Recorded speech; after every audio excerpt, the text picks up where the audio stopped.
శ్రీకాకుళం జిల్లాలో అయోధ్యలో శ్రీరామ ఆలయ ప్రతిష్టను హిందువులు భారతీయులు విజయంగా భావిస్తూ సంతబొమ్మాలి మండలం మేఘవరం నుంచి గరళకంఠేశ్వర పాత మేఘవరం, సందిపేట, ఎంసున్నపల్లి, నౌపడ, సీతానగరం, సెలక్పేట, మర్రిపాడు, భావనపాడు, మూలపేట గ్రామాల మీదుగా ద్విచక్ర వాహన విజయోత్సవ ర్యాలీ మంగళవారం నిర్వహించారు. సనాతన హిందూ ధర్మం ముందు ఎంతో గొప్పగా ఉండాలని విశ్వ హిందూ ధర్మ పరిషత్ పెద్దలు ఈ సందర్భంగా పేర్కొన్నారు.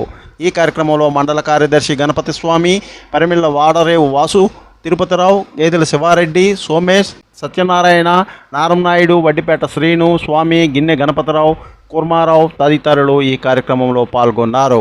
అనంతరం మూలపేట శివాలయంలో అన్నదాన కార్యక్రమాన్ని విజయవంతంగా నిర్వహించారు. స్ఫూర్తి న్యూస్, భాగ్యారెడ్డి, శ్రీకాకుళం జిల్లా. శ్రీరామ జై జై సీతారామ జై జై శ్రీరామ జై జై సీతారామ జై జై శ్రీరామ జై శ్రీరామ్ జై జై శ్రీరామ్ జై శ్రీరామ్ జై శ్రీరామ్ జై శ్రీరామ్.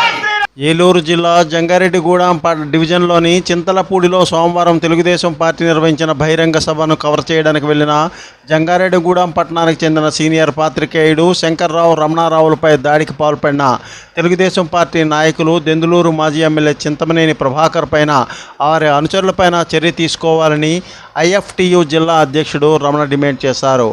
ఒక మాజీ ప్రజాప్రతినిధిగా ఉండి ఒక పార్టీ రాష్ట్ర స్థాయి నాయకత్వంలో ఉండి దుండుడుగా చర్యలకు పాల్పడుతున్న చింతమనేని ప్రభాకర్పై చర్యలు తీసుకోవాలని రమణ ఈ సందర్భంగా డిమాండ్ చేశారు. స్వామి, స్ఫూర్తి న్యూస్, పశ్చిమ గోదావరి. దెందులూరు మాజీ ఎమ్మెల్యే తెలుగుదేశం పార్టీ నాయకుడు చింతమనేని ప్రభాకర్ పాత్రికేయులపై దాడి చేసి గాయపరచడం, అదేవిధంగా వారి సెల్ ఫోన్ ధ్వంసం చేయడాన్ని మా భారత కార్మిక సంఘాల సమైక్య ఐఎఫ్టియు తీవ్రంగా ఖండిస్తున్నది.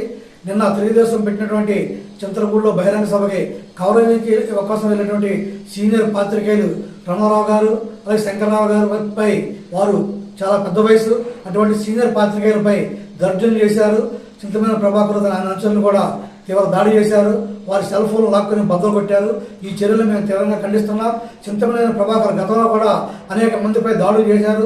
మాజీ అప్పటి ఎంఆర్ఓ వనజాక్షిపై దాడి చేశారు. అదేవిధంగా మా ఐఎఫ్టియు లీడరు, ఒక యూనియన్ నాయకుడైనటువంటి జాన్ రాజుపై దాడి చేశారు, అతన్ని కొట్టారు. దానికి వ్యతిరేకంగా కూడా జిల్లా వ్యాప్తంగా రాష్ట్ర వ్యాప్తంగా కూడా ఆందోళన చేశాం. అటువంటి ఘటనలు చింతమనేని ప్రభాకర్ గతం నుంచి చేస్తున్నాడు. అతనిపై ప్రభుత్వం చర్యలు తీసుకోవాలని చెప్పి మా ఐఎఫ్టియు డిమాండ్ చేస్తున్నది. తెలుగుదేశం పార్టీ హయాంలో వైశ్యులను బానిసలుగా చూశారని శ్రీకాకుళం జిల్లా Palasa AMC chairman PV Satish, councillor Bellala శ్రీనివాసరావులు ఆరోపించారు.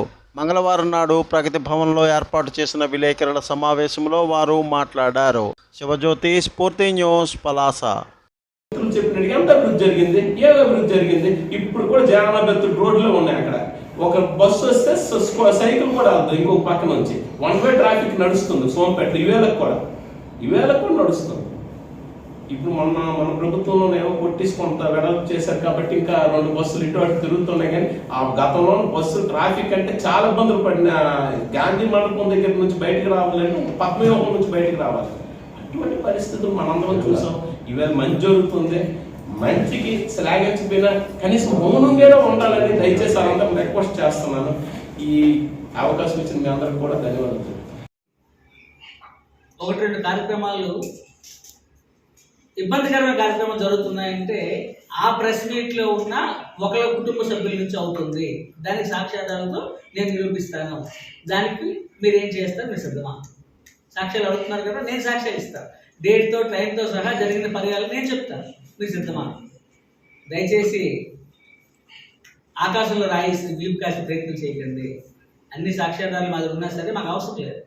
ప్రజలే న్యాయ నిర్ణేతలు, ప్రజలే సమాధానం చెప్తున్న ఉద్దేశంతో మేము వెయిట్ చేస్తాము. అప్పుడు ప్రజలందరూ తెలుసు అభివృద్ధికి ఓటేయాలని. మంత్రి గారికి అఖండ మెజారిటీతో గెలిపించుకోవడానికి సిద్ధంగా ఉన్నారు. వ్యాపారస్తులు ధైర్యంగా వాళ్ళు వ్యాపారం చేస్తూ ఉన్నారు. ఒకటే. Please like, share, subscribe our channel.